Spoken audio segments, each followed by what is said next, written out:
আল্লাহর নবী সাল্লাল্লাহু আলাইহি সাল্লাম বলছেন, দুই ব্যক্তিকে আল্লাহ তাআলা জাহান্নাম থেকে উঠাবে, জাহান্নাম থেকে তুলে আনবে, তুলে আইনা মাঝখানে জান্নাত এবং জাহান্নামের মাঝখানে খালি জায়গায় রাখবে। রাখবার পরে মানে বসাইবার পরে, একবারে হাদিস এটা, বসাইবার পরে আল্লাহ আবার বলবে ওই দুইজনকে, যাও জাহান্নামে আবার ঝাঁপ দাও, মানে আবার যাও জাহান্নামে যাও। তো একজন এক দৌড়ে জাহান্নামের দিকে যাই, এই জাহান্নামে ঝাঁপ দিবে, আর আরেকজন আস্তে আস্তে হাইটা হাইটা 2 কদম হাঁটে আর পিছন দিকে আবার তাকায়, আবার 2 কদম হাঁটে পিছন দিকে তাকায়, এইভাবে একটু একটু করে হাইটা হাইটা জাহান্নামে গিয়া পড়বে। তো আল্লাহ তাআলা আবার দুইজনকে উঠাবে, এই দুইজনকে উঠাইয়া প্রথম জনরে বলবে, তুমি এরকম দৌড় দিয়া জাহান্নামে পড়ে গেলা কেন? সে বলবে, মাওলা জীবন ভর আমি আপনার নাফরমানি করেছি, আপনার কথা মানি নাই বলেই তো আমি জাহান্নামী হয়েছি।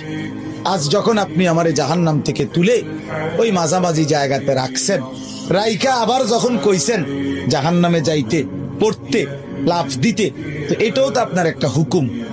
চিন্তা করছি জীবনে কোনো হুকুম না মাই নেই তো জাহান্নামী হইলাম, তা আজকে একটা হুকুম মানিয়া, এই জন্য আপনার হুকুম মানার জন্য জাহান্নামে গিয়ে লাফ দিলাম।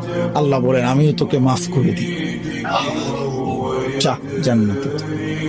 এইবার আল্লাহ তাআলা বলবে দ্বিতীয় জনকে, তুমি এরকম করলা, তুমি কি তা জানে কিসের ভিতরে কি চাইবে?